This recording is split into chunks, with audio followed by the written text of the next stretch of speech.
বৈষ্ণব সেবা যে করব, কি করে চিনব কে বৈষ্ণব?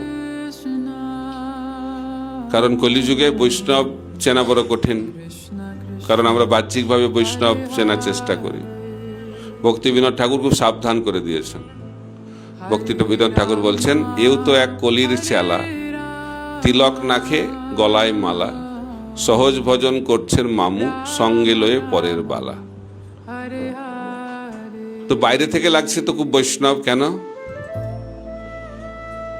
গলায় মালা, হাতে জপমালা, তারপরে তিলক,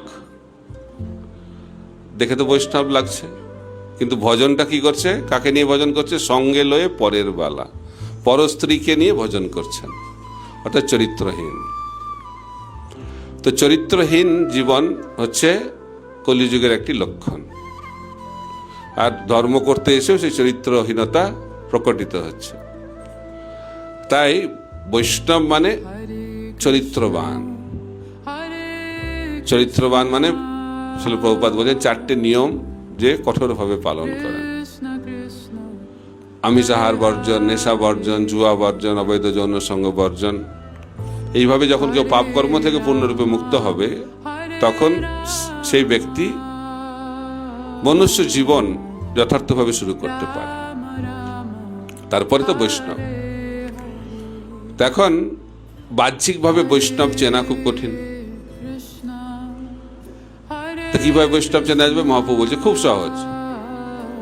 যে ব্যক্তি ভগবানের নাম করেন তিনি হচ্ছেন বৈষ্ণব। যিনি ভগবানের নাম জপ কীর্তন করেন তিনি বৈষ্ণব। ভক্তরা তো খুব খুশি হয়ে গেছে, তাহলে খুব সহজ বৈষ্ণব। হরে কৃষ্ণ কৃষ্ণ কৃষ্ণ হরে হরে, হরে রাম রাম রাম হরে হরে। কিন্তু ভক্ত তো খুব চালাক, আরো জানতে চাইছে, প্রশ্ন করতে হবে।